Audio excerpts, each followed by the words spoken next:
Welcome back to the Boundary Corner podcast. I am Curtis Wilson. I'm Brian Siegler, buddy. Wednesday night, we're back. Had a little extended break here, but we're back in business, man. Wednesday night, extended break. Have a truly awesome guest we're about to bring on in a couple seconds here. ACC tournament. Holy moly. And saying that, we got to bring this guy on because he was going through it just like we were. We're going to bring on Matej from VTScoop, 247 writer, and Inside the Tunnel podcast. Matej, has your heart rate came down yet after the ending of that game? Listen, guys, this is about 20 minutes after the game. My heart rate is still at an all-time high. Apple Watch readings off the chart. Darius Maddox. Listen, this is March, and Virginia Tech survives, moves on. Let's get it. Survive and advance. Exactly. Did it in dramatic fashion. Dribble down the court, 3 at the buzzer in overtime to get that 1-point victory over Clemson. And this is a game that the Hokies kind of had in hand for pretty much the duration. I mean, it was a little back and forth early, but once we kind of got into the 20s in scoring, Tech kind of put a good arm's length lead over the Tigers, and then down the last 4 minutes, the Tigers kind of clawed back, and especially the last 2 minutes of regulation really kind of put the screws to the Hokies there and got it to overtime. But man, I'm just blown away by the way that thing ended, because I thought we were in for another letdown in a late game like that. Yeah, that was awesome. And I got to say credit to Mike Young, too, because, taking out Keve Aluma, putting on 4 guards on the court, you're going for the 3. It's make it in advance. You miss it, you're going home. So he went all in on that last play. It paid off. Who else? That was incredible. And, I thought the game was well over right before the 5-minute mark. And then, typical Virginia Tech fashion, things happen, OT hits. I'm thinking there's no shot. And then, all it takes is one shot. And that's what it was right at the end. Yep. I thought it was over too. I told these guys I'm putting my son to bed, and he asks, "Hey, what's the score?" And I'm like, "Oh, Tech's like 12. It's probably over." I walk back down to the man cave here, and it's a 4-point lead, and I'm like, "What did we do while I was upstairs? Just a brief moment in time." And it had harkened back to BC. It harkened back to the first Miami game, the state game.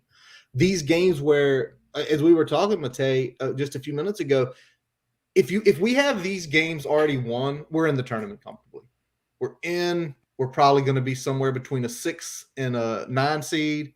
Instead, we're fighting for our lives and on to Notre Dame at 7 tomorrow night. Thank God we're in the 7 slot all week. Yeah. That's such a nice slot to be in. That is such a nice slot to be in. Lucky and thankfully we wrapped up just before this, so we weren't having our hearts pound out of our chest while we're trying to have a discussion on here.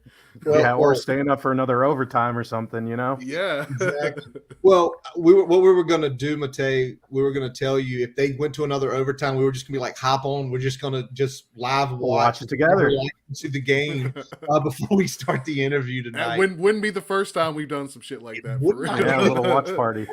Yeah, exactly. We are notorious for being the guys that are commenting on live games while randomly talking about Hokie sports. So yeah, I have to joke during the season, we do our episodes on Sunday nights, and one time this year or numerous times the Colts and the Niners played, and it was like, listen, everybody, if you see our heads turn up, we're watching the game. If we look distracted, we're sorry, but we're continuing to watch it too. So hey, fair enough. All right. Well, Matej, again, we thank you for joining us tonight to kind of hit on some recruiting news. But before we get into that, just give us a little background on yourself. How you came. Obviously, we know you're a Hokie. How you became that, and then how you got on with 247 and VTScoop. Yeah. So long story short, I wanted to go to a big school in high school, for college, I should say. And, I was looking around and, Virginia Tech just hit, all my checkpoints. And it wasn't actually until my mom's friend who attended Virginia Tech said at the last moment, you should check out this school. It hits everything that you're looking for. I wasn't even considering it as a New York boy, but applied, got in actually a day after admissions ended, saw my acceptance, took one tour there, and I just knew it was the place I had to be. I was a huge sports guy in high school, was always around it. Did some freelance work in high school, writing about the NBA. So when I got down to Virginia Tech, it was only natural I wanted to get involved with athletics. And, I saw an opportunity on the VTScoop main page. It was actually during the time that Josh Sweat was announcing. That's when I first got into Virginia Tech recruiting and saw, how vicious it could really be. It was a week after that, after National Signing Day, that Evan put it up. He said, we're looking for one more guy to join the team. Asked for 3 samples. I didn't have 3 samples. Quickly wrote them up. Had my mom edit them. Sent them around, made sure everything was flawless. And, we hopped on the phone for that first conversation when I was a freshman at Virginia Tech. And, he said, we'll bring you on, we'll do some work. And, I've been there ever since. So huge credit to Evan for believing in me. And, it's been such an amazing journey being able to get close to the program of the school I attended. I mean, there's nothing better than that. And, even now, well after college, I'm still, involved as much as I can be. Awesome. Well, it's kind of great you say all that, and knowing you're a Hokie and mentioning, I think right before we got on, Matej mentioned his high school was a total of 600 people. His first intro to finance class at Tech was 850 people. So that's crazy to think about. Culture shock. Culture shock, exactly.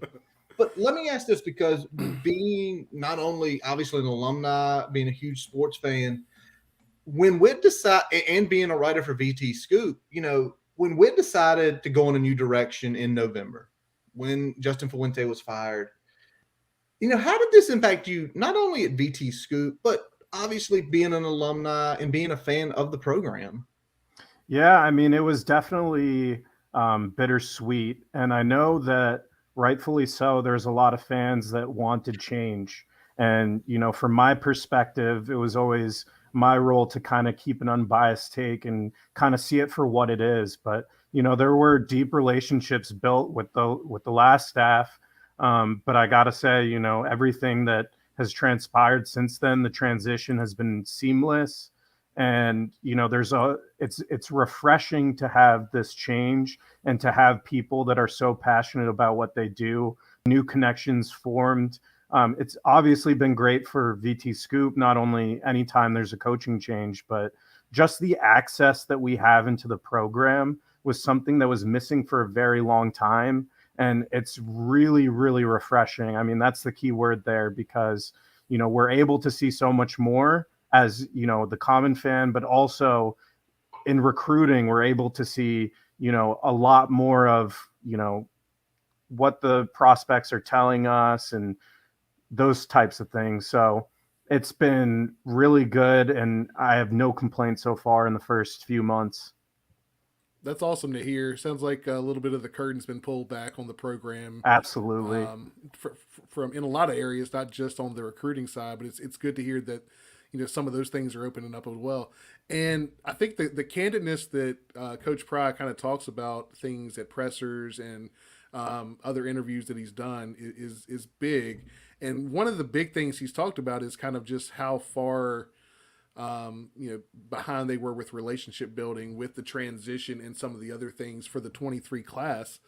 In your view, just based on what you've seen, like how far behind were the Hokies kind of at that transition point? And is there anything that they've done since then to kind of, I guess, shorten that gap? Yeah, I would definitely say that Virginia Tech is still behind in terms of in-state They've done a lot better. Those relationships are being formed. They're still early on, and these types of things take time. But in terms of the first steps of what you have to do, and they're saying they're putting an emphasis on Virginia, and they really have. And they're going into all the high schools. They're meeting all the people. They're not just meeting, the high school coaches. They're meeting administrators, teachers, parents, friends of the parents of the recruits.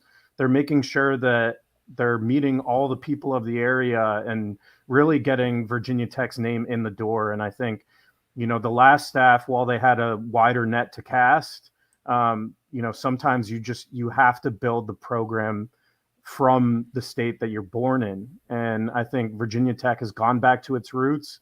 And I think you'll see in this class that Virginia is the priority. So they've done a lot better in regards to Virginia, but I do think it's going to take time. It's not going to be, a one cycle fixes all, but this is a critical cycle in terms of making sure that Virginia is a priority. And I think we'll all see that.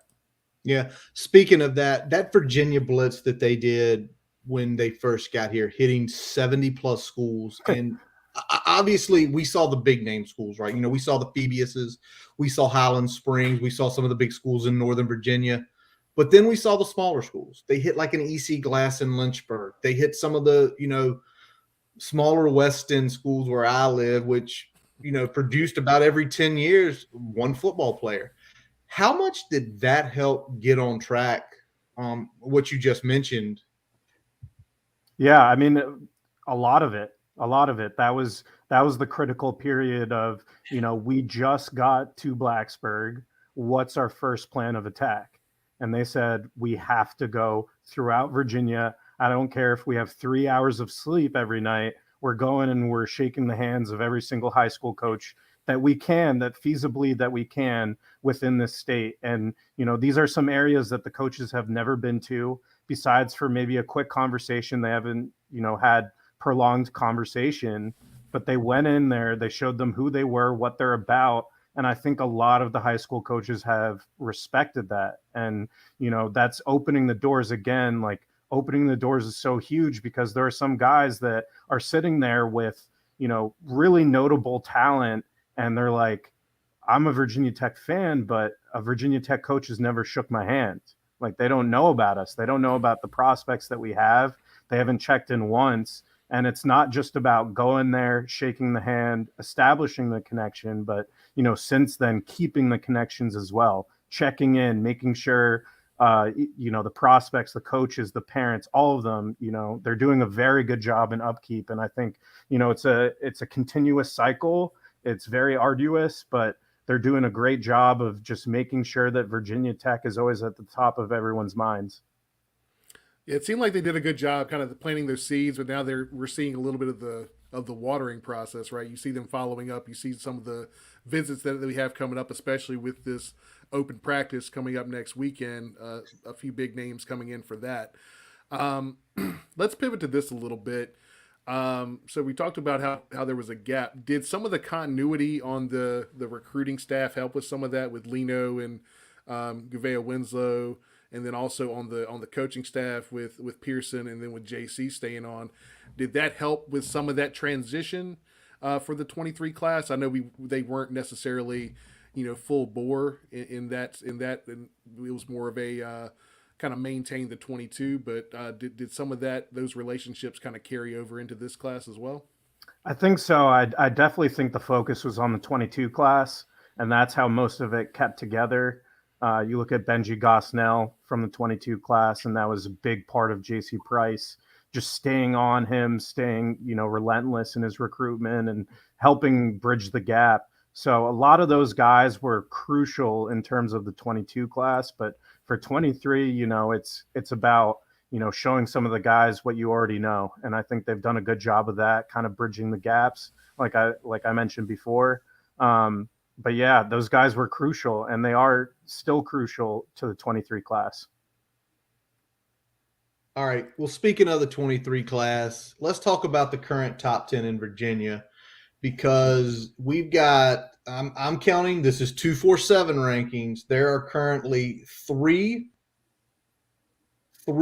players in the top 10 of Virginia committed to Penn State. And there's a fourth Tony Rojas, and I think did Brian Doan give him the crystal ball to Penn State? Yes, I believe so. Brian Doan gave him the ball to Penn State. So I've got to ask this. Are these potential flip opportunities with this new staff because of who Brent Pry is, Tyler Bowen? Are they pretty solid with Penn State at the moment? Yeah, I would say it's kind of tough. Obviously, Penn State got in there early with a lot of these guys. And, I'm never going to say no. I'm never going to say there's not a potential flip opportunity here. Barnwell is a guy that sticks out that I think, later on in the cycle, we'll see what happens to him. He's a 4-star guy. Joshua Miller's another one that I think could potentially, we'll see. Right now they're saying all the right things for Penn State. They have a really good connection there.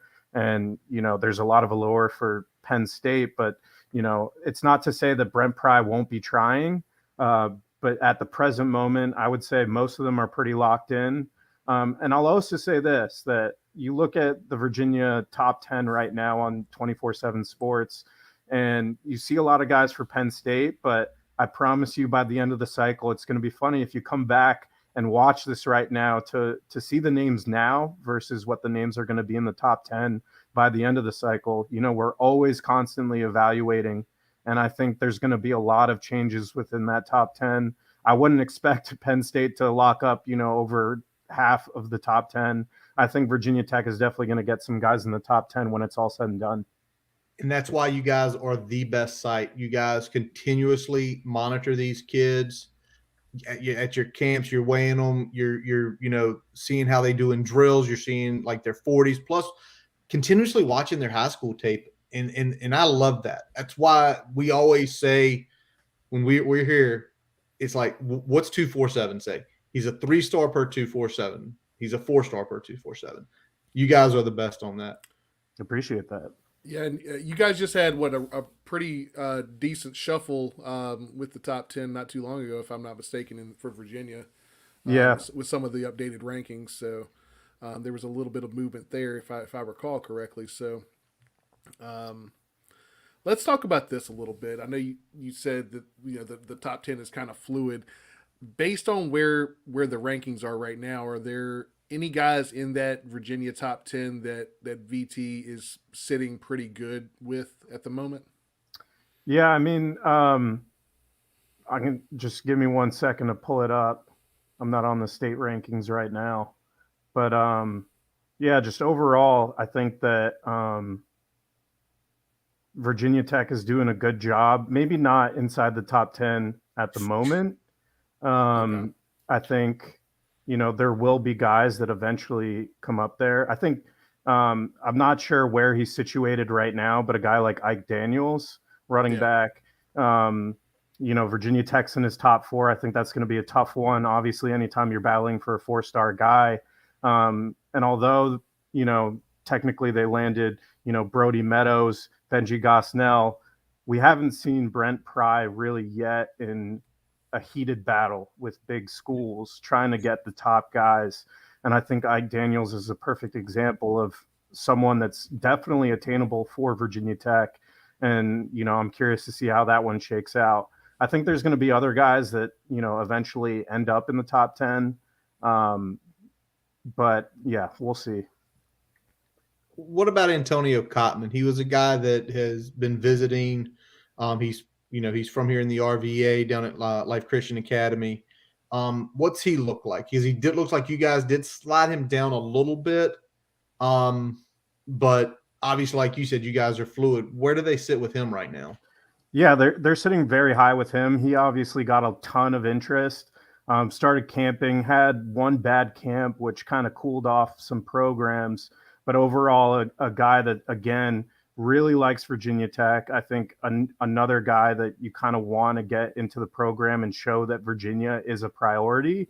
I think Virginia Tech will stay till the end with him, and I think that'll mean a lot. Whereas, some of the other big programs might go in and out if they have a choice. So he's a guy that I think, remaining consistent with will pay dividends down the line. Awesome. Now let's kind of flip to this. Brent Pry, Tyler Bowen, Derek Jones, the Cheetah, one of the best follows on Twitter right now for VT Absolute Sports. That best. guy is deep into it. Stu Holt from down in Carolina, Pearson, growing up in South Carolina, and Fontel Mines. These guys are kind of that, along with JC Price, kind of that core group that's going to be running the big part of the footprint. Virginia, North Carolina, the DMV, and Maryland.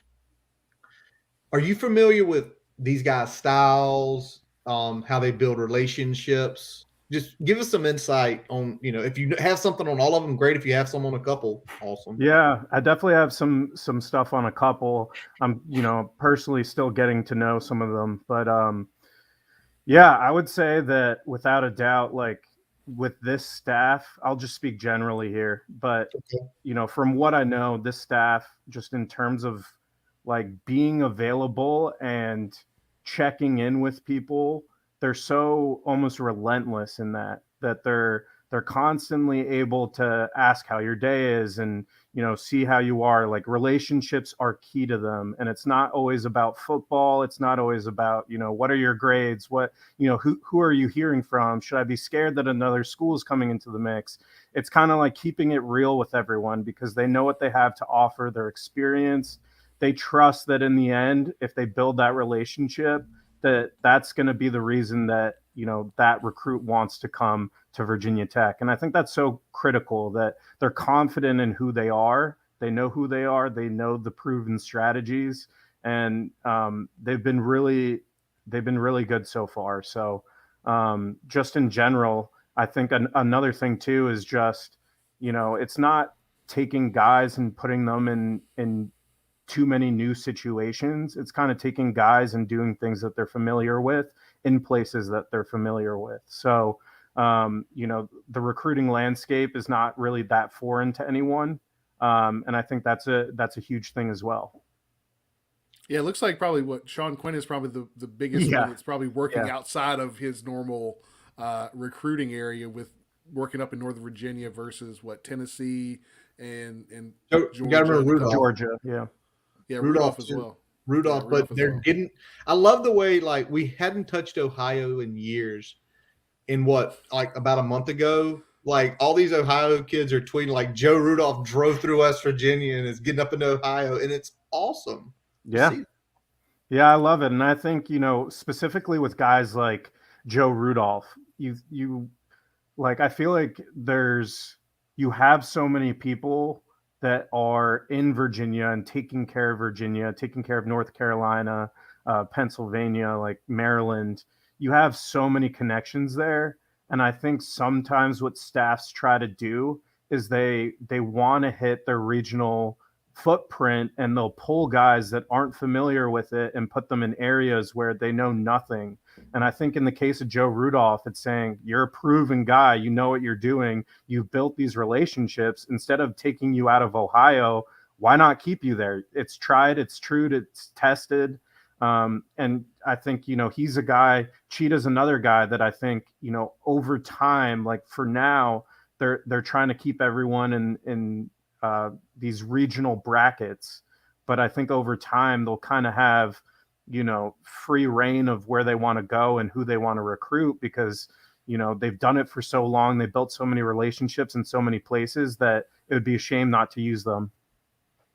Yeah, speaking of those relationships, let's talk about another hire that some people were a little like, "Oh, that was out of the blue," and that's Fontel Mines.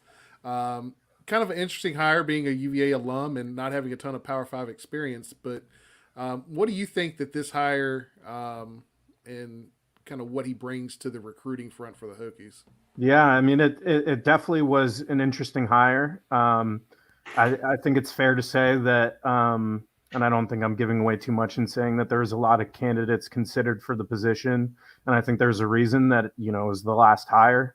But or I guess I don't know if it was the last official hire, but at least unofficially, I guess.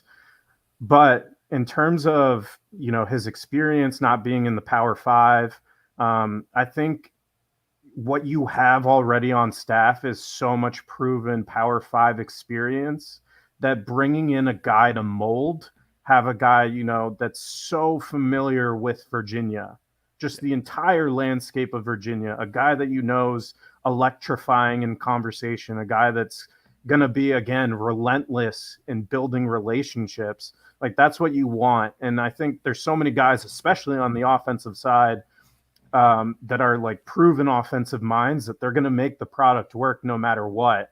You want a guy that is going to build those relationships within Virginia, which is such a priority for the program. And I think he'll do a good job. And I know it's weird getting a UVA alum.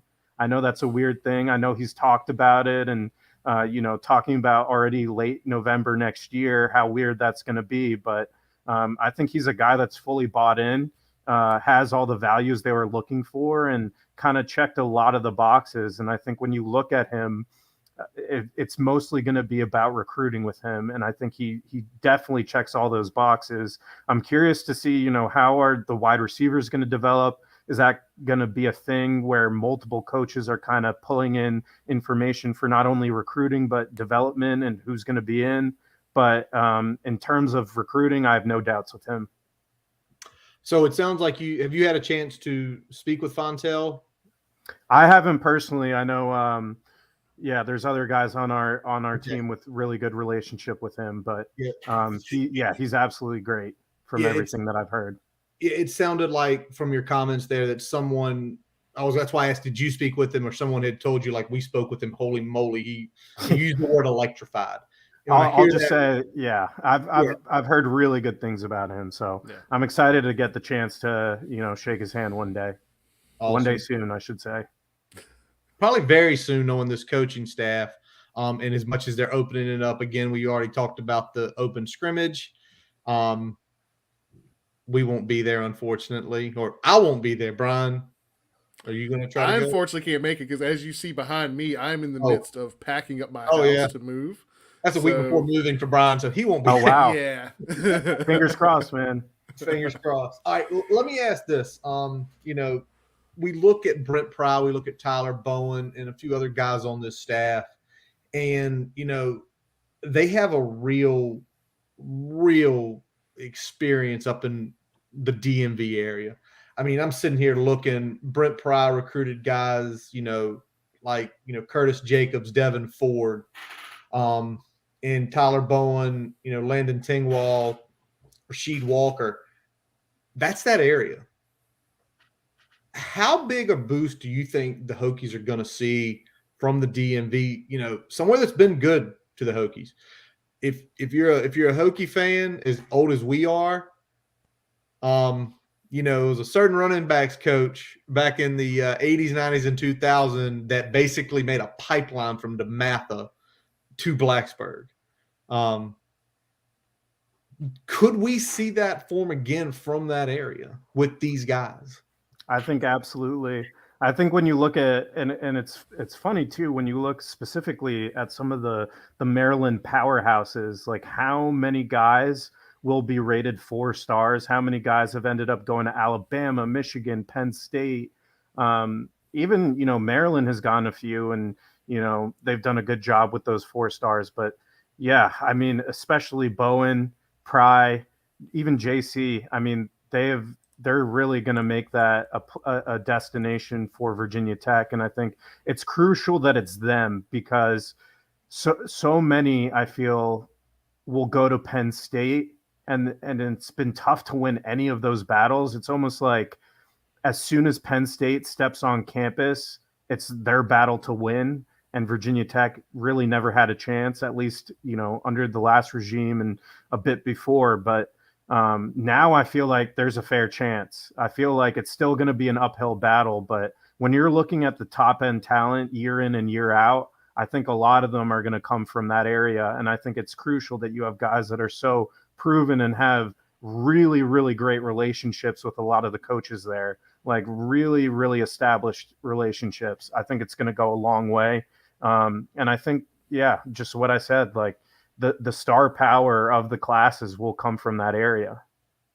So with those battles that we were looking at before with the previous regime, was that something that kind of as soon as they entered the table that we backed off, or was that more of a Penn State, but just between their program prestige and the staff that they had, the things that they were doing, if they were in the game and they had a committable offer on the table, it was kind of a done deal. It was kind of a done deal, and you got to think that these are places that are welcoming the top tier Power Five programs in, at at least like once a week. It feels like, but I think Virginia Tech really never got a seat at the table. It never felt that way. I felt Okay. like they were able to kind of get some of the guys that maybe fizzled out, or that some of the top programs overlooked, but never really had a fair shot with some of the top guys.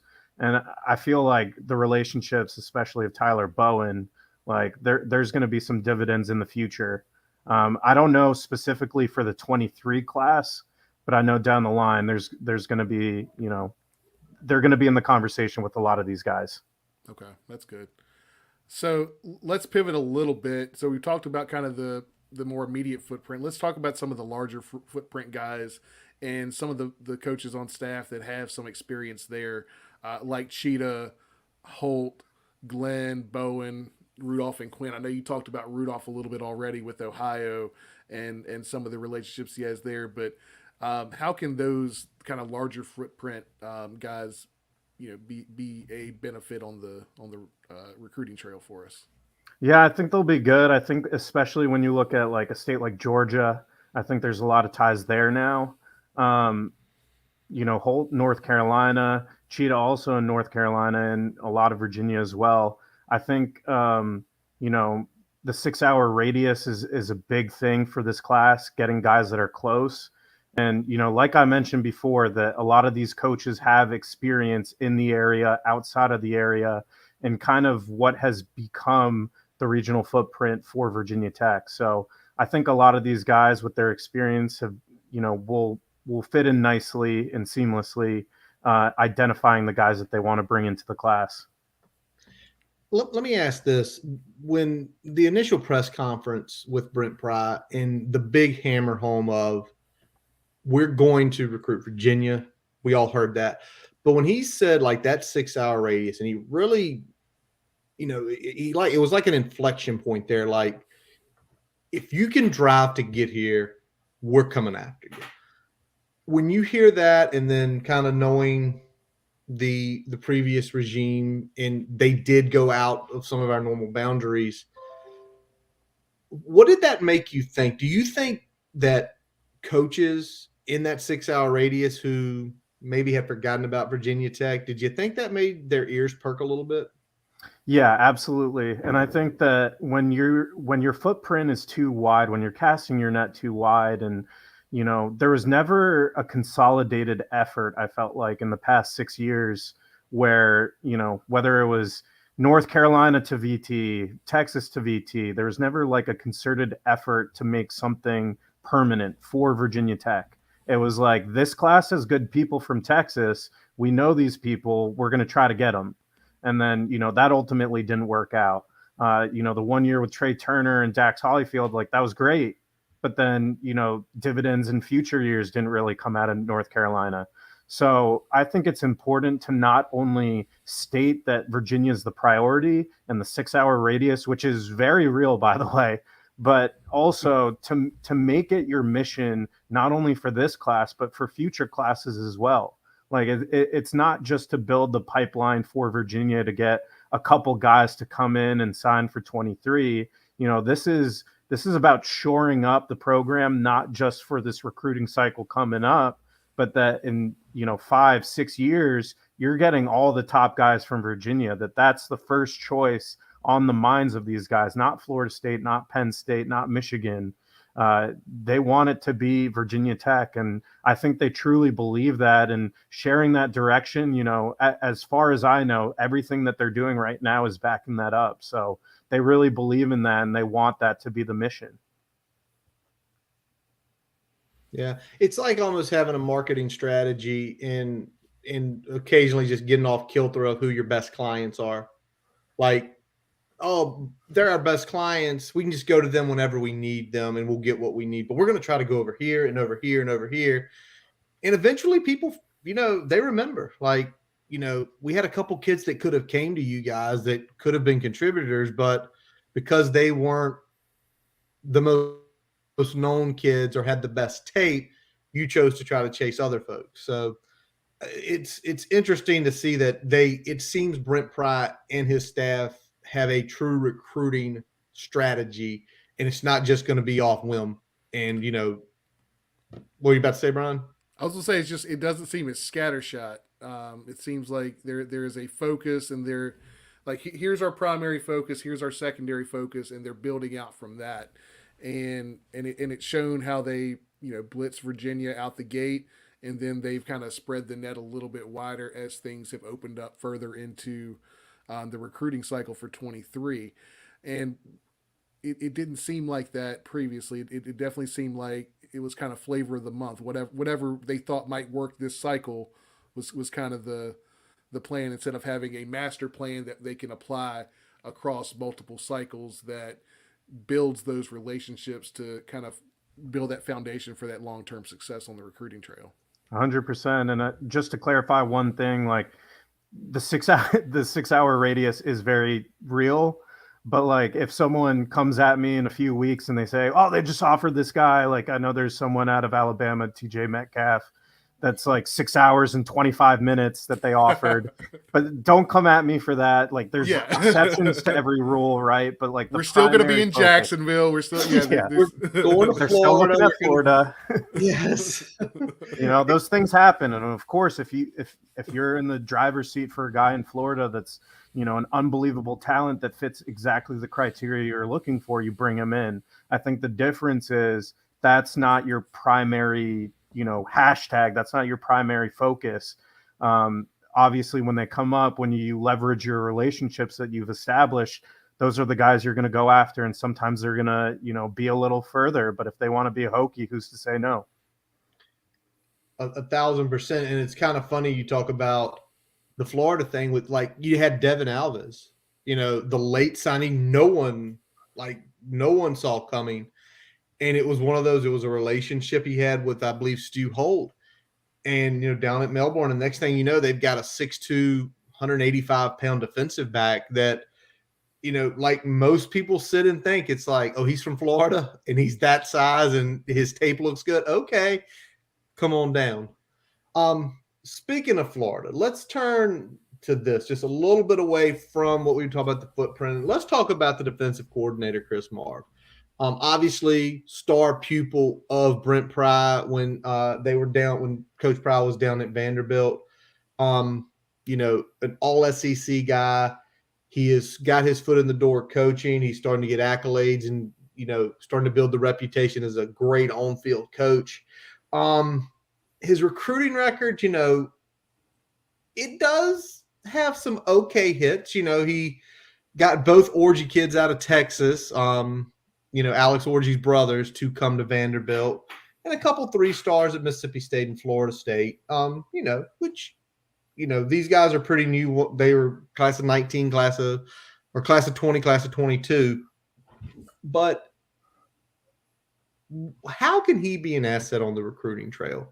Because he doesn't have that long running thing like a lot of these guys do.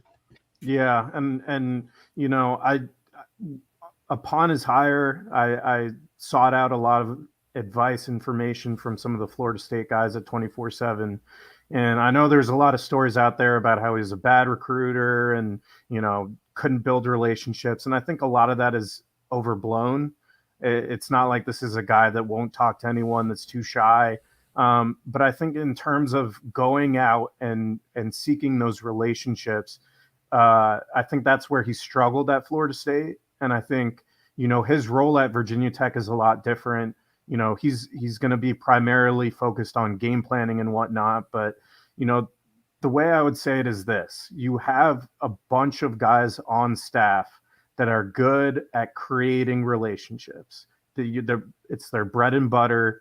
They can establish them. When you have an event at Virginia Tech where you're bringing guys in and you have a guy that's highly interested in Virginia Tech, wants to play on the defensive side, if you bring him into Marv's office and you're just talking about X's and O's, I mean, that's an area where he can excel. You know, he can break down the defense, tell them step by step, this is what it's going to look like in year one. This is what it's going to look like in year two.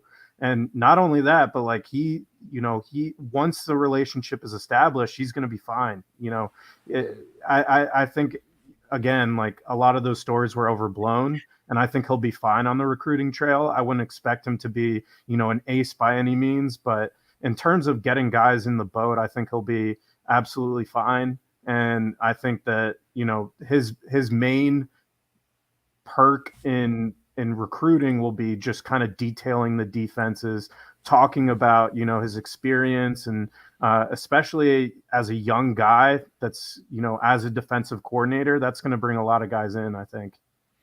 Yeah, and I know you talked about talking to a lot of guys with his time at Florida State there. In when we talk about recruiting, most of the time he spent at Florida State were under the COVID protocols, right? Yeah, So, you think that had any impact on the way he was able to develop those relationships during his time at Florida State, where he definitely. couldn't necessarily, uh, be face to face or a lot of that one on one that you normally would get in a typical recruiting cycle? Yeah, I definitely think so. And I think, you know, even some of the guys that have come in the 22 class have said nothing but positive things about talking with him, and his plan for the defense. And obviously, a lot of that comes from Brent Pry. So, you know, it's not just about Marv; it's about Pry as well. Yeah. And you know, they have that vision in store. I think COVID was definitely a big part of it. I mean, obviously, I don't really have the room to talk too much about what happened at Florida State, but you know, I think he'll be absolutely fine. I think it's a little overblown. Again, don't expect him to be like, you know, the ace recruiter, but I think he doesn't have to be with the staff, and Yeah. I think that's fine. You know, you have to know your role and how you fit into the equation. So let's kind of pivot then a little bit, to back to the 22 class. Were you impressed by the way that Pry and especially JC and Pearson that were, working a lot more on the road there, how they were able to keep the kind of the 22 class more or less intact as things closed out after the regime change? Yeah, it definitely was. I think, you know, when you look at Gunnar Givens, I think for such a long time, I mean, it was obvious he wanted to go to Virginia Tech. And I think towards the end, there was a little bit of uncertainty. And I think, you know, schools like North Carolina really came into the mix, came after him hard. And, you know, look at North Carolina's track record in the last 2 years. They're pretty much getting whoever they want. And, you know, Price was a big one there. Benji Gosnell was another one that I think they had to fight hard for. You know, getting guys like Brody Meadows, Keyshawn Burgos, Xavier Chaplin was another one that I know he Yeah. took a while, but Yep. that was a big one to keep in the boat.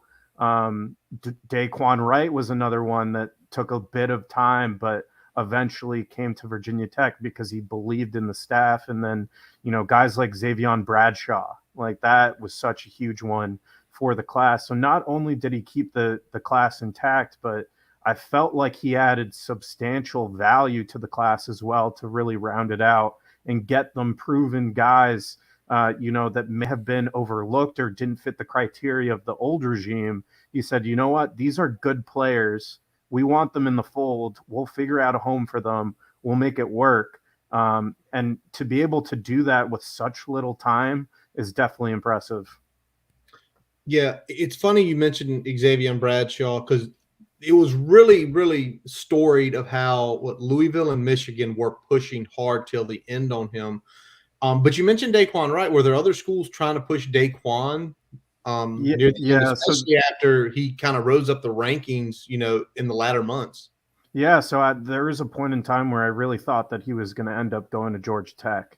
Oh, Yeah, and you know, luckily for Virginia Tech, he stayed. I think he's going to be an exceptional ball player when it's all said and done. But you know, there was a time I think he was wavering a little bit.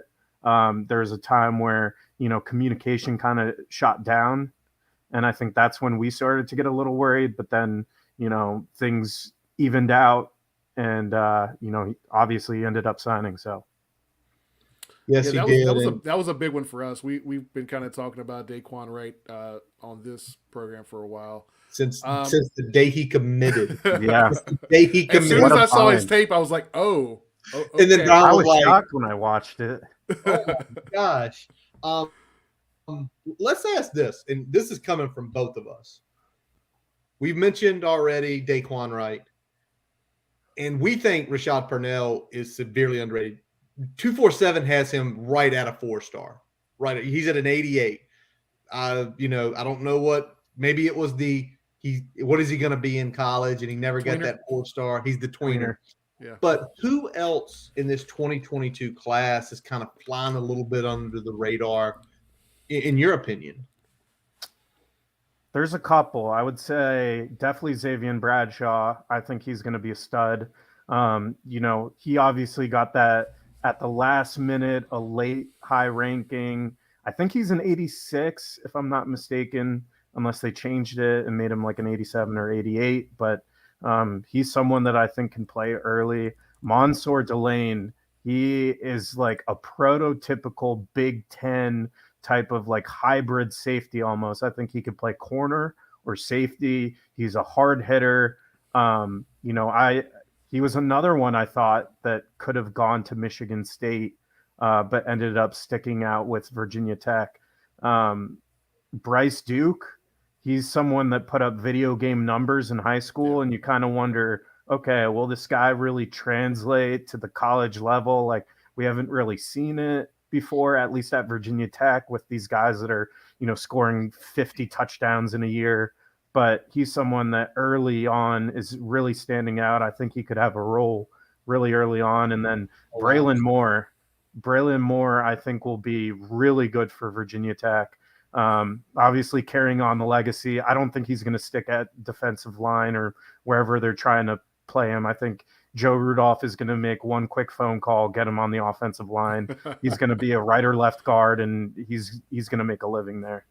So what you're saying is about a week from today, when they get into the room with spring practice, he's just going to walk to JC and be like, he's mine. He's coming over here with us. I mean, he's probably in the D-line room right now just because of the deficiency we have at the D tackle in terms of depth.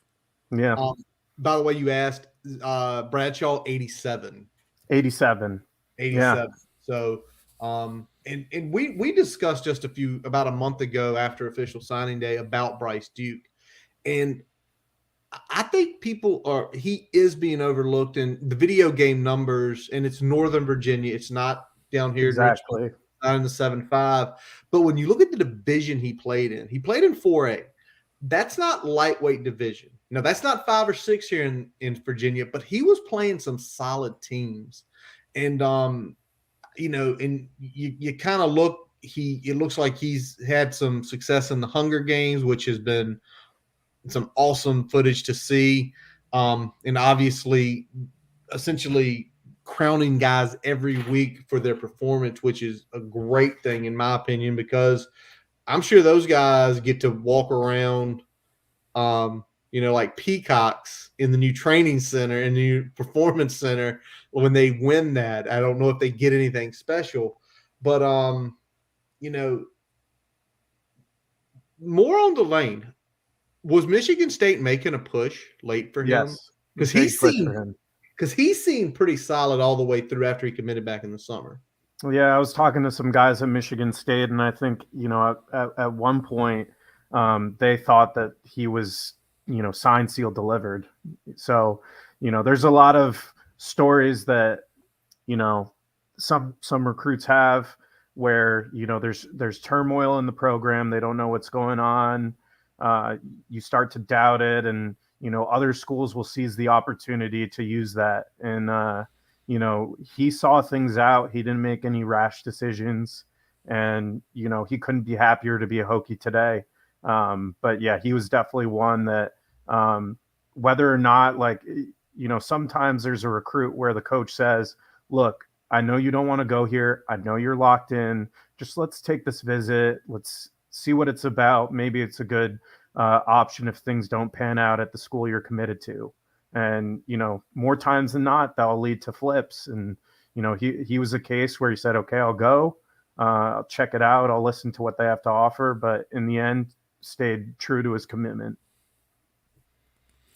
And the better for us, because like you said, looking at his tape, he looks like he's somebody that could be a definite stud in the future. But let's talk about what potentially could be happening, in the 22 season for the Hokies. We're 1 week away from the start of spring ball, and we had a big crop of early enrollees from the class of 22. Half Are the there any of class came yeah early. Half are the there class. yeah that's bananas. But are there any of those early enrollees that have the potential to get in there for the two deep if they have a solid effort in the spring and then in fall camp? Yeah, I mean, it's tough to say without knowing the true vision of what Virginia Tech's going to look like, both offensively and defensively right now. But, like I mentioned, Braylon Moore's a guy that I'm really looking at. I think he could play early.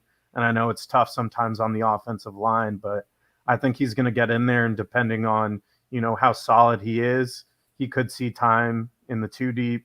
Benji Gosnell is another guy. I know he's coming off injury, but, absolutely looks the part, plays the part. I think he could really make an impact there, and I think he'd be a welcomed addition. And then I guess the last name I'll give you is Bryce Duke. I think, I understand again, like the hesitation. Like we've seen guys like Colton Beck before that everyone's like, oh, track speed, video game numbers in high school. Maybe he won't, like everyone wants to see him pan out right away, and then all of a sudden he switches to track. I think Bryce Duke is a guy that could definitely see reps on kick returns specifically. So I'd be excited for him. I think, and again, like running back is wide open. So you never know. And I think that's the one of the most natural positions in football where you either have it or you don't. And, it's dependent on more than you. And he has the skill set. So I'd be interested to see what ends up happening with Bryce Duke if he stays at running back, if they put him, as kind of a hybrid guy on the offense. But I definitely think he'll get a chance at the very least to be on kick return. If he wins that, I don't know, but he'll get a chance. Okay. Yeah, Brian, 3 weeks ago, we did some film breakdown. And Brian hit the offense, and he said something that he noticed about Tyler Bowen's offense is there's a lot of carries to go around. And would you say, Brian, that it wouldn't shock you that if there were three guys getting 10, 12 a game? I think there's going to be a lot of games where there's going to be three guys getting about 10 carries or more. So just based on what I've seen from the games that Bowen has called and kind of cross-referencing that with some of the tape from games that Joe Moorhead has called and trying to see if that's going to be more or less what Tyler's going to do, if there's going to be some variations from that. But if he holds true to how he called games with Joe Moorhead, then it's going to be a lot of carries for about 2 to 3 guys. You're going to see the carries spread out. Yeah. So I don't think that Bryce Duke is out of the question. And again, I don't think Braylon Moore's out of the question because I think having guys just having a new coaching staff, you just feel like the slate's wiped clean, right? Like, there are no favorites. And Prize said that a few times about how we're creating a new depth chart. It's what you do on that field in February and early March in these conditionings. And that's, to me, I guess it's refreshing, right? Because you feel like if anybody had been hiding back for whatever reason, it's not anymore. Go out there, bust your ass, and show the coaches what you can do. All right, so kind of last question before we jump off the recruiting stuff here. But, let's take 3 years from now, we have you back on. It's 2025. What's going to be your measuring stick for success in these initial classes, really 23 and 24, for Coach Pry, with these classic commits? Yeah, I think when you look at these first classes that are going to come in, I think what you want to see by that time is retention, because we've seen so much turnover in previous classes, but not just keeping the guys on campus and having them buried on the depth chart, but guys that are going to develop and become players for Virginia Tech. And as much as we talk about like this might, the support staff budget went up, exponentially. And that's because you want to get guys with a ton of experience, a ton of recruiters. You want to change the image of the program. But these are guys that their best traits as coaches are developing guys, getting guys to stay, and finding players in recruiting cycles that are going to not just make an impact for a year, but be starters for multiple years, to be the identity that these coaches want. So, whether that's an offensive tackle that's, a multi-year starter, that's, hit the weight room hard, and, now you're talking about a guy that's a potential all ACC guy, that's the vision for a lot of these guys. And, most importantly, I think representing Virginia, I think that's going to be a big one. That I think they're making calculated moves right now, that this class is about Virginia. They're going to want someone to shine and prove to the rest of the state that, hey, I came from Virginia. I'm playing at Virginia Tech. We're winning football games. This is the place to be. And I think you need to have all those things. Get guys from the state, keep them happy at Virginia Tech. And not only that, but have success on the field. It's not just about getting there. It's about staying there and proving that, you're one of the best in the conference. Yeah, I love hearing that, and I think that's kind of what we were thinking as well in terms of success. The big thing that you said that really kind of stands out to me, and something I hadn't really necessarily considered, but as you said, having someone from the state, that whether it's a top 10 in the state or whether it's somebody that was even further down that list on the recruiting trail there, that comes to Virginia Tech, multi-year starter, and starts winning some big games on the field for us. I think that would be, something that we can point to and say, here's what you can be when you come to Virginia Tech. Yeah, absolutely. And obviously, like, winning is the barometer, right? Like, you have to win games. Like, there may not be a Pride 25 if there's not a lot of wins on the board, but it's going to start in Virginia, and it's going to stay in Virginia. And I think, that has to be the focus. Yeah, I'm with you, because I think if you start winning that state again, or your state again, it's sort of like it's the ripple effect. Because if kids come from Virginia and they start having success, then it's the kids from Carolina that hear about it, and the kids from Maryland and Pennsylvania, and it goes outward, much as it did, 25 years ago.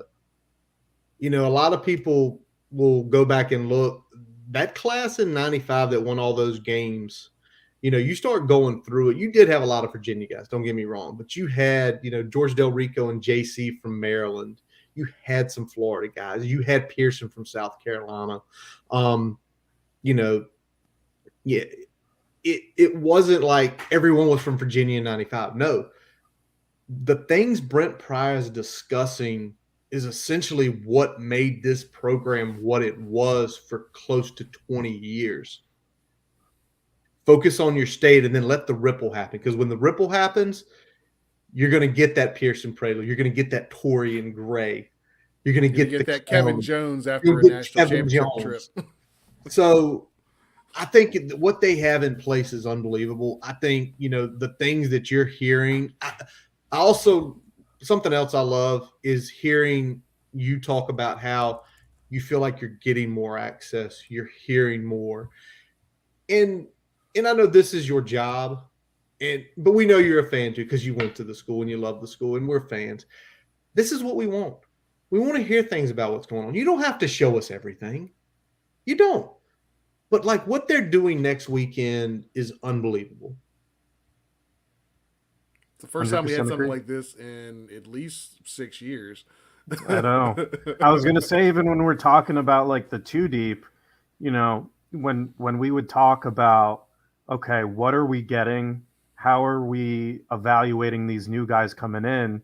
You would hear like Justin Fuente say, "Oh, this guy's doing well," and all of a sudden everyone's like, "Oh, is he going to start? Is he, what's going on?" And now it's like you feel like there's a bit more transparency in terms of, okay, these guys, these early enrollees are doing well, and they have a real shot, and it's like you trust that word, So I feel like based on Fuente, I thought that Jade Payute was going to be all ACC for the last 2 years. I think we all did. And now we have that 145-yard reception from the bowl game to look at all summer. So yeah, let's build on that. Let's get 145-yard reception per game. If he just does 145-yard reception per game next year, I think it'll open up the entire offense. All right. Matej is going to hang out with us, guys. We've got some more things we want to hit before we close up shop tonight. But before we get to those, we are going to take a quick pause for a message from our digital partners. As we take a quick break, we'd like to tell you about getting your free website report from our digital partner, Grassroots Digital Marketing Studio. They'll tell you how your website ranks on Google, on-site SEO, and social media. No commitment to buy anything. You can get your free report by visiting grassrootsdigitalstudio.com/free-website-report. Now back to the episode. All right, got a few more topics we want to hit tonight and a few more things. But we're going to start with this. It's completely away from football field and onto the hoops court. Elizabeth Kitley wins ACC Player of the Year. Obviously, Virginia Tech women's hoop having one of their best seasons ever. And it was just really cool to see a Virginia Tech player win that Player of the Year, guys. Yeah, seeing that and seeing what came out earlier today, second team All-American for her. Oh, wow. Yeah. So more accolades keep coming out. So seeing that program kind of take the steps towards building on something big, and they've got a really chance, hopefully, that they can stay healthy throughout the NCAA tournament and maybe make a run here. But gutted out that victory after Kitley went down. That was really big, and just I think all around, nothing to say but good things about the way this team has kind of fought and clawed through this year and really made the fans and the school proud. Yeah, especially how engaged all the fans have been. I feel like it's almost like a renaissance in terms of the women's basketball program that you saw in the final home game. Everyone come out, truly a sight to behold, and fans are coming out because of the success of the program. So, like you said, only nothing but good things to say about that program.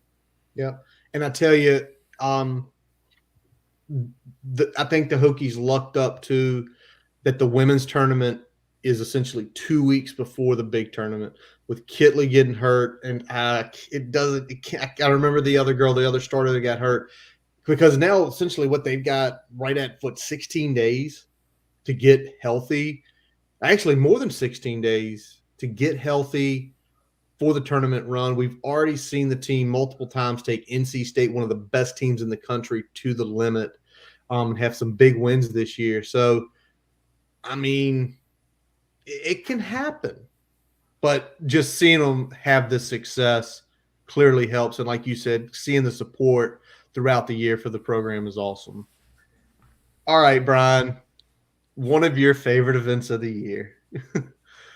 Brian loves the combine, man. You don't guy will sit and eat his breakfast watching the combine. And this year, I mean, the Hokies, even a 6-6 team, sends 6 guys to the combine. Lasita Smith, James Mitchell there, obviously for the interviews and to get weighed and measured. Trey Turner, Jermaine Waller, Luke Tenuta. But were either of you watching live when Amari Barno ran? I was. I was watching eating breakfast. I was watching live, and right out the gate, I think it was the first 40 of the defensive line group, if I recall correctly, and he just goes out there and busts it out. 4.37 was the unofficial, 4.36 the official. I think the best part about it is you go down the list of like, and by the way, there were some fast people at the combine this year. Like I've never seen as many sub 4.4s as this Yeah. year. Yeah. But when you look at the big list of everyone that ran, and then you're looking and you're seeing running back, wide receiver, and then all of a safety, defensive back, and then you see edge. You see a Edge. 250-pound edge run a 4.36. I mean, it's unbelievable. I mean, I, I know that it's just a four. You're running in underwear, whatever you want to say about it, but like Yeah. that has done nothing but skyrocket his stock ahead of the draft. So Well, Yeah, we were talking earlier. We were like, all right, well, some had mocked him kind of a late day 2 before the combine. Some had him an early day 3. I think he probably improved his stock by about a round and a half, depending on wherever you had him mocked before. And so 100%. he might be, mid second rounders, probably the high end, probably late fourth, probably is the back end of that. yeah. But the other piece too is now, people are looking at the stats and saying, well, he didn't have any sacks after the UNC game. But there are some plays out there, he does need refining on the edge. Now, also, I think this year, after what he had done the previous year, the eyes were on him. The Yeah. defense shifted to his side. He got chipped.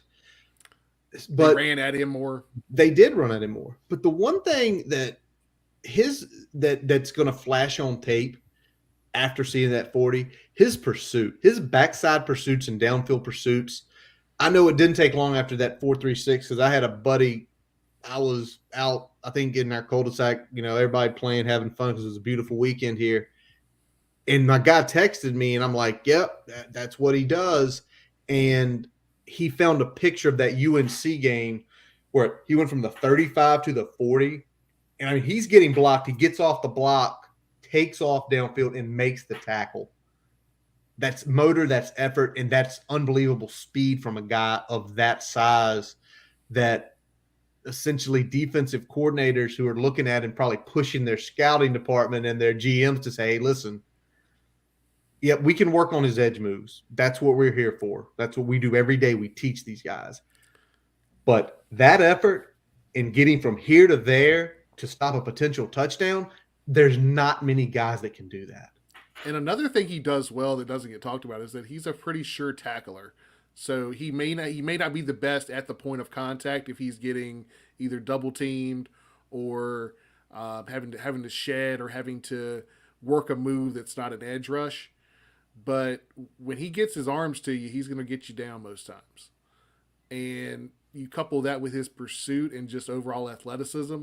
If they can find a system that kind of either uses an outside backer in space a lot or to rush the passer, or a 3-4 system that's going to use him as an outside linebacker, that's going to be a really good fit for him and should be able to take advantage of the tools that he has, especially if he's able to put another 5 or 10 pounds of weight on his body. Yeah, that's what I was just about to say, that there's a lot of 3-4 schemes out in the NFL, and I think he would fit seamlessly into that. And I'm a Packers fan, admittedly, and I think there is I'm a big Preston Smith fan, and I could see similarities between the two. I think obviously Barno's a lot more athletic, but I think if you get him in the right system and he bulks up a bit, his mind matches his moves. I mean, the sky's the limit for him. I mean, he's one of the most athletic guys that, and he's really any NFL GM's dream, really, to have if you can mold him into something. If you've got a year where you can just use him sparingly or try to hide him as much as you can to where he can kind of come along with that NFL coaching and with that fully immersed pro experience, I think that's going to be good for him because he really has all the tools and traits that could really make a really good NFL player, especially like we said in those systems that take advantage of those longer athletic guys, either on the outside linebacker in a 3-4 or that kind of 4-3 system where they use that backer as a kind of an over rusher a lot. Yeah. Well, we were talking earlier. You talk about the Packer system. I'm a Niners fan. He's a Colts fan. Essentially, we're running a cover 3 with wide nines, and a guy like him is like, it's like get him out on the 9, aim at the quarterback, and just run as fast as you can. So he fits a few places. One other guy, I think Lacita Smith, solid combine outing. He ranked top 10 in a few things. I think he's probably. I think Lacita is going to go in the second day. I think he definitely improved his stock from where he was. It wasn't the big jump that we saw from Barno, just being able to put that type of physical specimen out there in a scenario where being a physical specimen really earns you the kudos there. But I think he solidified everything that was being talked about him ahead of the combine, and sometimes showing up and not hurting your case can help your case. And I hope for all the other guys too that left early. I wish them nothing but the best. I hope they get drafted, lands on teams, and continue to do great thing elsewhere. All right, yeah, we've seen Trey. Where did you say you saw him? What, 4th or 5th? Like 4th and 5th, some at 6th. I think what's going to help Trey is, believe it or not, this is my opinion, and y'all can say if I'm right or wrong. I think some of the stuff they did with Trey on the jet sweep is going to help his stock. The NFL is getting a lot more line of scrimmage type passes. They're looking for guys to get the ball in their hands to make moves like that. And that's something he definitely can do. But, it's so weird. We see it every year. You see like guys you expect to get drafted in the first 3 rounds. The next thing you know, your team in the 6th round is drafting him, and you're like, we just stole a guy, and you're like super jacked for it. All right. I want to go to this next because this is something we want to bring you in on really deep because I think this is going to affect the recruiting game when it happens. So, it's been a little over a month now, but college football playoff basically says they're staying at 4 until 2025. And we're in the mindset it needs to get bigger. We want to go to 12. This is my question for you, Matej. How much of an impact do you think when it goes to 12 will it have on recruiting? And when I say that, right now, we feel like the biggest recruiting, it's Georgia, it's Clemson, it's Alabama, it's Ohio State, it's Oklahoma, and it's like LSU. Essentially 8 teams in a 6 to 8 teams in a given year have a chance of making the playoff. Is that by default helping them recruit on the recruiting trail? And by extension, if you add more players, more teams to the playoff, will that have a trickle-down effect on the recruiting front? Did we lose him? We may have lost him.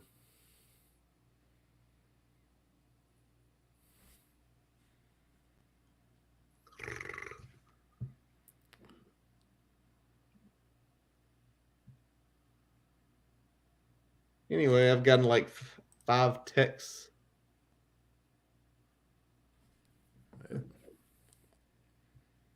You may have lost efforting.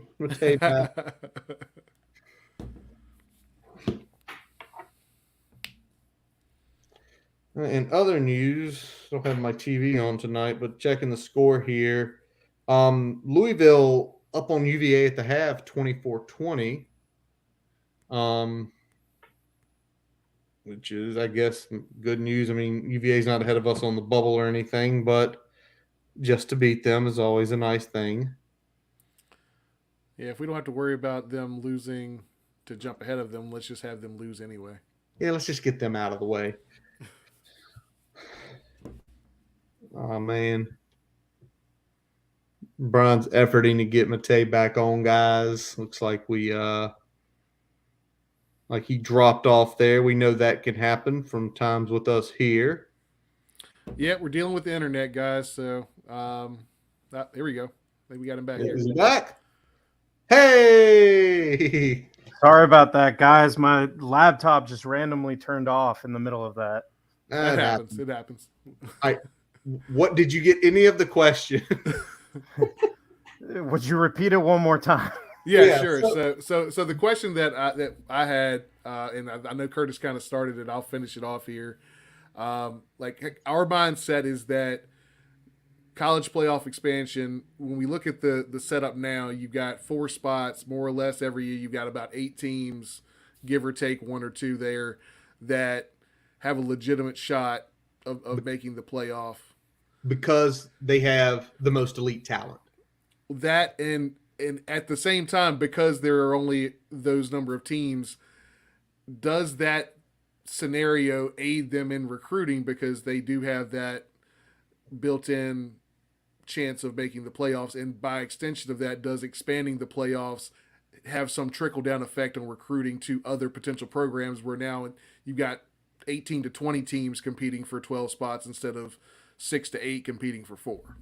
I would definitely hope so. And I think when you look at, some of the top programs that, at least in the college football playoff era, it's almost like an arms race that not only are you making so much money because you're in those big games, but you're getting more of your fans engaged. I mean, there are recruits out there that only want to play for teams that are contending for the national championship. So if you're expanding that field, all of a sudden you're pulling in new guys. And I think it's definitely beneficial. I think for any fan that's kind of getting tired of, this monotonous 4-team playoff that's always seems to be Bama, Clemson, Ohio State, and, insert a 4th team that doesn't have a chance. But yeah, I think it'll definitely be beneficial. And specifically when you expand it and you're looking at some of the teams that have a realistic shot to make it, I mean, Virginia Tech, North Carolina, Miami are screaming at you. I mean, you're in one of the most unstable divisions within the Power 5 with the ability to make an ACC championship game. And, if you're up to 12 teams, who's to say that the loser of the ACC championship game doesn't make it, depending on what your record is and everything that comes with that. You're one of the most of all the 5 games, the Power 5 games, you're one of the most competitive teams. So it would definitely improve teams like that.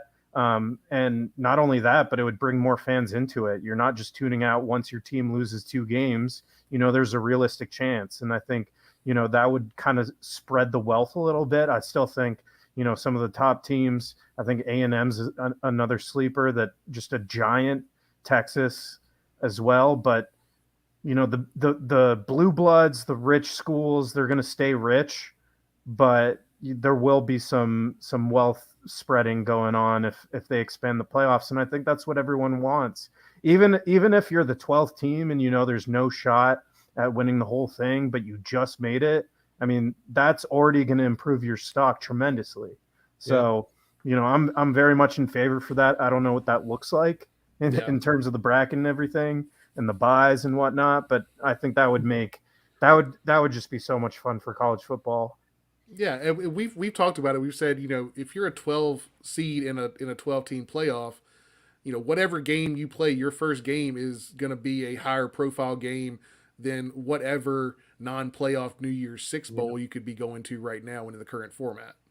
Yep. So it's only going to benefit those type of teams that are just outside of that current format, and how that exposure looks and how that ultimately impacts on the recruiting trail, I think can be speculated, but I think there will be some impact. How much of an impact is probably where we kind of have to wait and see. And I mean, obviously, this is a nice money grab for all the other people that are counting coins in this whole thing, because the more games you play, the more money you're going to make, especially when those games matter more towards the end of the year.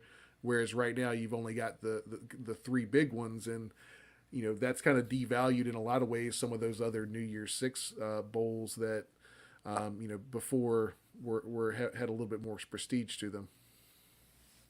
Yep. But something you mentioned, Brian, you mentioned like the 12 seed getting in. If you're a 12 seed and you get in, and to Matej's point, Virginia Tech goes 11-1, goes to the ACC title game, loses to Clemson in a thriller, circa 2016. They get the 12 seed and they play a number 5 LSU. They lose 35-27, whatever. The extra money from that game in general, because there's money coming down. But then to be able to get on the trail and go to some 4 or 5-star kid and say, we're getting there. We need you. We get more players like you. We're not going to be 12 seeds anymore. We're going to be in the top 4. We're going to win a national title. And the thing is right now, because Brian, like he said, there's 4 to 8 schools that can say that every year. Unfortunately, Virginia Tech can't say that, as most 120 schools can. But if you open up that gate and you get to 12, and then the next year you win the ACC and you're at 6, and then the next year you go, the next thing you know, you can probably, say this just from your job watching these boards. A lot easier to sell a program that's winning and getting to the chance, right? 100%. I think just the chance is so huge, right? That changes everything. And I think, a lot of the recruiting pitches have been, okay, we're going to win championships. Well, what championships? The ACC championship, the Coastal championship, the Commonwealth Cup. Like, what is the championship that this program is striving for? And I think, it's a bit lazy to say, okay, just expand it so that everyone comes in, but it's 12 premier teams. You know what I mean? So 10%. Exactly. Top 10%. Exactly. So I think it does nothing but help. I think there still is going to be a little bit of disparity that's going to take, at least a decade or maybe even more to kind of bridge that gap. But you have to start somewhere, because the way things are going, the rich get richer and everyone else is just trying to keep up. So, there has to be a method to kind of evening the playing field, or just giving a school a chance. Whether it's 1 in every 4 years that they make it in, or once in a blue moon, it's going to totally reinvigorate college football, which I think is getting a little stale. Yeah, especially the postseason in particular. I think the regular season is good, but I don't think a 12-team playoff devalues the regular season at all. Oh, of course. No, because of what Matej said. If you lose 2 games now, if you're 2-2 after September, well, national championship gone. We're depending on the 2 games you lose. A lot of times it's, well, shit. Now a chance to go to a New Year's Six bowl is gone after 2 losses, and that's what makes the regular season so much fun, is seeing the teams fall. But if you're saying like, we're going to get to November, and when they do that CFP ranking, which I think they still will have, if you're sitting at like 20, you're sitting like, we can do this. If we can win out, beat our rival, get into we can get in. And that's what you want, hope. Hope. Yeah. If you have hope, if you have 20 teams having hope in November, money for everybody. And also having these auto bids, I mean, you occasionally have those upsets in those conference championships. Those upsets now matter. Yes, they do. Like before, it didn't matter. If you had lost 3 games and then you, like Georgia a few years back, they had like 2 or 3 losses and might go and beat a Bama or beat a Auburn in the SEC championship game. All of a sudden that matters now. No, we lost him again. And he's back. There we go. No, I'm back. Yeah. So a game like that now matters, because if they win that conference championship game, they're getting an automatic bid into the playoff. Now that team that was either undefeated or 1 loss, they're still getting that at-large bid, and then we can debate how we want to, rack the rank the teams in the playoff later. That's something that is probably a discussion that other people are having right now, in terms of whether your conference winners get the higher seeds, or whether it's based on some sort of ranking from a committee or whatever. But you're going to automatically get in if you win that Power 5 conference, and that's a big thing. And then most of the models that we're seeing, one of those high ranked G5 programs is getting in as well. So that can shake things up a little bit and at least bring probably a degree of new blood in every year and keep some of those G5 conferences in the discussion. Cincinnati's really made some noise of late. We had UCF a few years back that had a good squad that didn't quite get it done at the end there, but I think that's only going to help them as well because they now get a seat at the big table, not just at the you get to play in a pretty good bowl table. Right. I think if you can keep the regular season the way it is, and I just hope that if you're kind of diluting the playoff process, that it wouldn't take too much away. And I know, like, I agree with Curtis, like, giving hope is so important to every fan base. Like, I hope, like, there's something so special about knowing that it's like every weekend matters in college football. Every single weekend matters. And I hope that isn't lost if you're like, oh, we're 0-2, like we still have a chance, like you should be panicking. But if you can keep the regular season how it is now, stakes are still high as ever. It's only 12 teams, 10%. I agree with the both of you that it's like the postseason is getting stale. You need to spice it up somehow. If you can put more stakes in there, see some upsets, something new, I think it only improves the product of college football. Yeah, because I mean, you're still playing for your conference championship game every year. So, like I said, I don't think the regular season game is going to really get impacted because more than likely, if you're a Power 5 team, you want one of those at-larges or the automatic qualifier, you're going to need to be playing in your conference championship game. And you're going to be needing to be. And again, that matters more now because the winner of that gets that automatic bid. Right. By the way, you talk about the 0-2 team. That would be the best fan base to watch. They start 0-2, like, we still got it. We can do this. We're okay. We got to win 11 in a row. We're not out of it. Speaking of fire, I tell you, you mentioned it earlier, the money they've drained into the support staff. I mean, we've had, a couple hires since we last talked, Brian. The ops staff has gotten bigger. Travis Taylor taking over director, Kyle Jasinski assistant, and Jake Shell ops and analytics, along with hiring more analysts, Jeff Carpenter and Kerry Webb. Brian, just say it. You say it all the time. We have went from mom and pop. We're no longer a mom and pop operation. We're running things like we've got a business plan and a hierarchy, and we know who reports to who and who's doing what. And we don't have one or two guys in the recruiting department and operations department that are wearing like 4 or 5 different hats anymore. People have jobs and they take care of the business now. And it seems like that's what we've been missing in the off the field department. So it's nice to see them put the money into it, number one, to get it done, but also to get these hires in there and have a organizational structure that makes sense.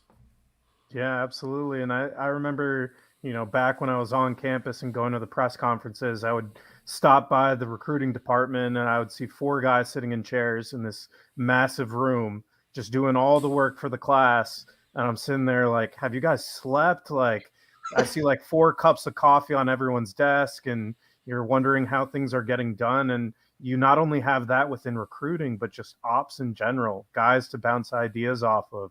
You now have analytics guys that can tell you whether to go for it on 4th down or not, down to like the very specific minutia of everything. So it does nothing but help. And, this is long awaited and I'm so excited for everyone. It just makes everyone's life easier. And ultimately that's what you need. If you want to be a program of a very high stature, you need to have like everything accounted for. And it seems like they have that right now. Do these analytics help with whether or not to call timeouts for 54-yard field goals against an in-state opponent? Let's hope that doesn't happen again. Never, ever. Well, something else cool, though? And think about, like, this is already happening, and to me, it's telling you that Brent Pryce hiring and keeping quality guys. Keyshawn Jarrett was going to go to a GA position, essentially wanted to coach. He stayed there all of 2 weeks and he got hired by Howard, an FCS school, which is awesome for him. And then the same with Darrell Roberts. Darrell Roberts at an FCS school comes to an analyst job, and within 20 days, he's at a G5 job up at Eastern Michigan. That tells you a lot about what the staff is looking like. That it didn't take long for these two guys to already be moving on, which is great. Yeah, and I think with this prize staff, I think he has a lot of connections, and because he's bringing in so many people, and I know a lot of people have Penn State backgrounds, but everyone talks, everyone knows each other, and that's kind of the culture at Penn State, that you build up this large staff. And like Penn State, there's gonna be people that move on, there's gonna be people that turn over, but they're always looking for quality to replace them. And I think that's kind of going to be a constant, at least with the support staff. I know a lot of guys are under contract for multiple years and will stay a long time, but they're always going to find people to fill the holes. And I think they have a really good network in terms of what they're looking for. And it's no surprise the people they're getting are wanted by other people. And that's the telling sign that you're hiring the right person if a lot of people want them. It's the truth. I mean, there's no more to say that. It's the truth. If people want people on your staff, it's the best thing. Again, I'm going to go to the NFL. The Niners are losing everybody. I love it because it tells you that they're wanted, and it tells you that they know how to interview. It tells you to know what they're doing. And usually when you have – in these cases, you're going to have guys go. You're probably going to have some good replacements come too. It's like, this guy went from here to there.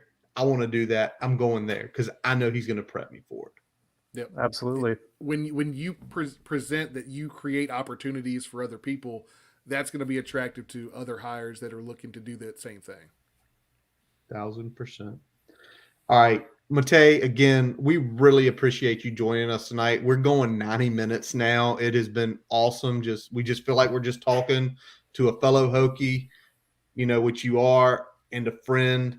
Don't forget, guys, check him out, VTScoop for 247.com.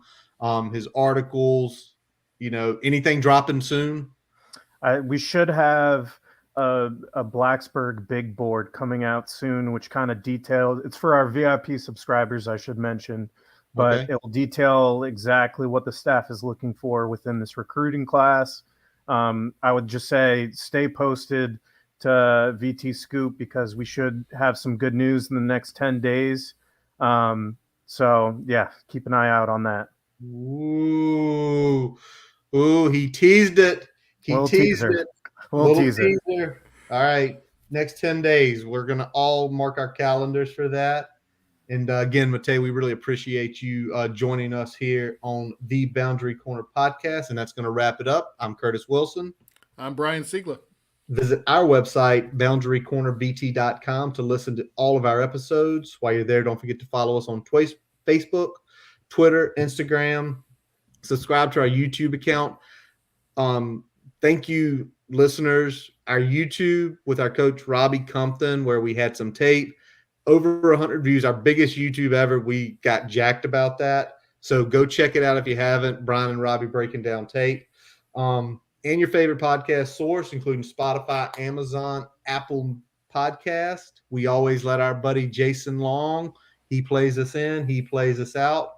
Catch him on Spotify and Apple Music and his YouTube cover channel. I'm trying to think. He got a new Telecaster, and he's really excited about it. So go give him some views. So maybe he can pay for it and his wife won't kill him, because I think he had to tell her the total the other day. Oh, man. He had to finally come clean? I think he did. Show her the credit card receipt? Well, I'm sure she probably saw that. At least he didn't buy the other one he showed us, because he had one that was like almost 2,000, and he really was almost going to buy that. But he's a married man. He got smarter. So, Yep. But we thank you all for listening. And as always, let's go Hokies.